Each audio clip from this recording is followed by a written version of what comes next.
toujours plus de sujets traités aujourd'hui au sommet des leaders de la finance 2023.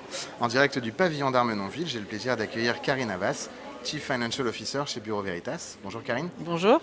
Merci de revenir. Vous avez gagné il y a quelque temps un trophée chez nous. Merci. On est ravis de vous accueillir à nouveau en tant qu'intervenante.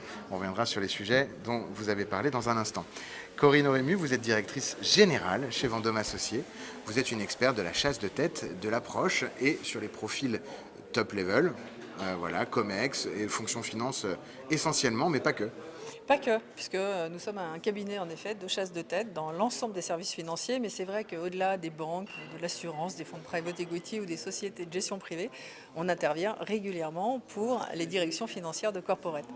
Et c'est vrai qu'à ce titre-là, on a une vision assez globale de l'évolution de cette fonction et des attendus qui se renouvellent d'année en année. Et bien c'est justement ma question, chers amis, puisque du coup vous étiez sur un sujet très RH, management oriented sur scène il y a quelques instants.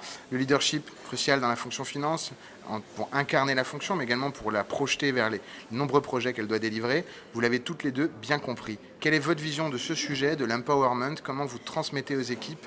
Comment est-ce que vous les gardez près de vous? Comment est-ce que vous les menez, vous, en tant que conseil, quand vous faites un recrutement pour sélectionner les bons profils? Vous, Karine, au quotidien, au sein de Bureau Veritas.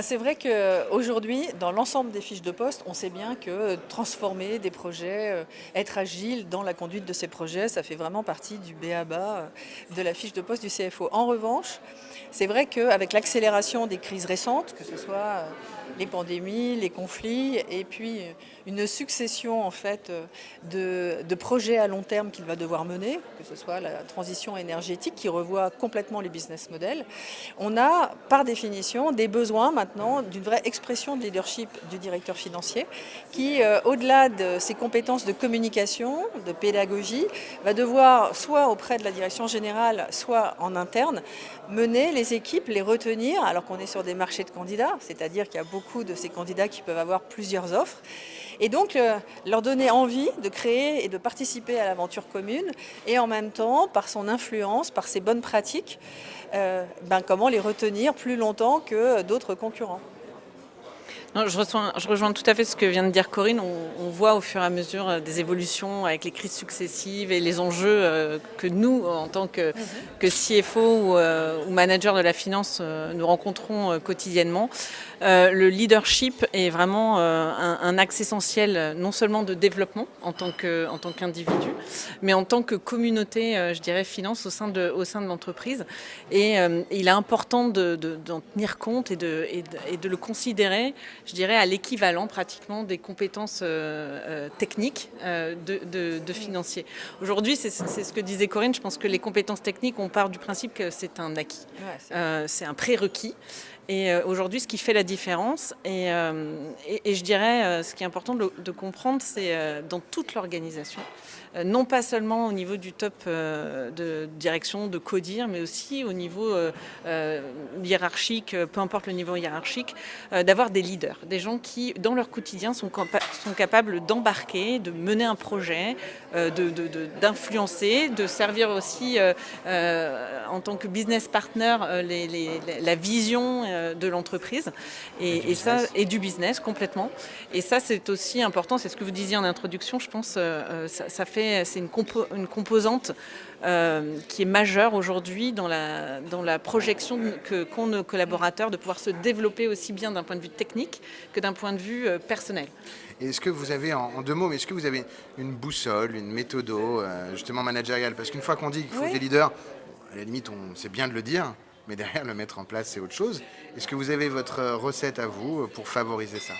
C'est vrai qu'il y a des recettes que Karine d'ailleurs pourra approfondir pour le cas qu'elle vit aujourd'hui.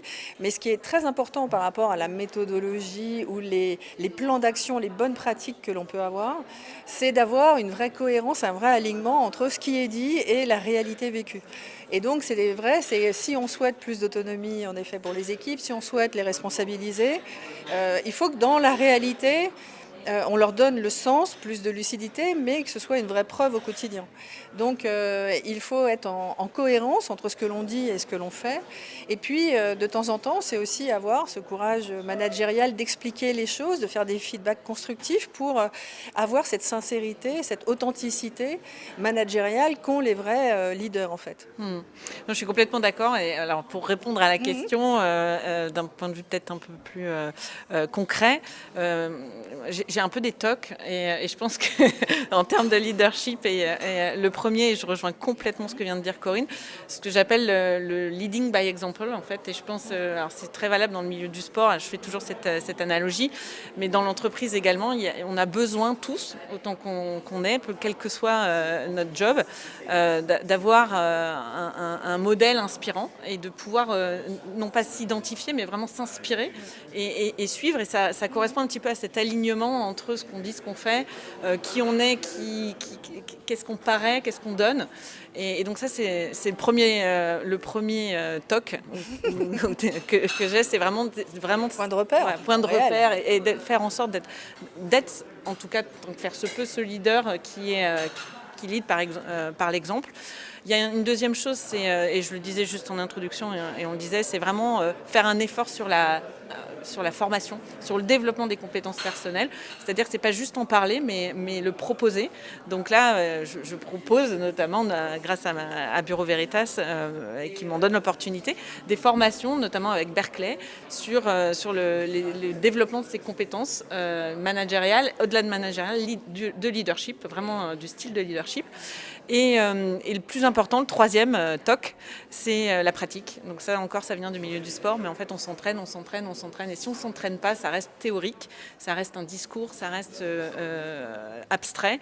Et donc on s'entraîne comment ? On s'entraîne en ayant systématiquement, en tout cas dans mon organisation, un double projet. Le running business, c'est-à-dire notre to-do de quotidien, enfin en tout cas mensuel, si c'est quotidienne, et la partie projet. Donc tout le monde s'inscrit dans un projet. C'est du volontariat, mais du volontariat un peu obligatoire dans la mesure où tout le monde vraiment doit s'inscrire dans un projet, quel qu'il soit, que ce soit pour amener de la convivialité, pour un développement de RP, d'un EPM, ou encore pour un événement solidaire. Voilà. Et c'est vrai qu'on le voit sur la fidélité des équipes ou la capacité finalement à avoir des candidats qui vont dire bah oui, en revenant d'un rendez-vous, cette équipe-là, en termes d'état d'esprit, d'ambiance, je sais que c'est cela qui va fonctionner. Donc on choisit aussi un métier, pas seulement pour des raisons financières, mais pour le projet, pour la vision qu'on a pu en donner, peut-être pour les passerelles possibles dans le futur, mais aussi pour la capacité finalement à avoir créé un futur ou une notion du fait que tout ça en fait est bien cohérent et qu'il y a de l'émotion quelque part. Cette émotion aussi, sincérité et de confiance.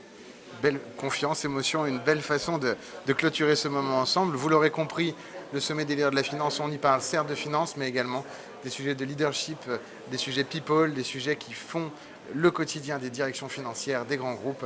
Merci à nouveau pour votre écoute. Nous vous retrouvons dès l'année prochaine pour l'édition 2024. Merci Corinne, merci beaucoup Karine. Merci beaucoup.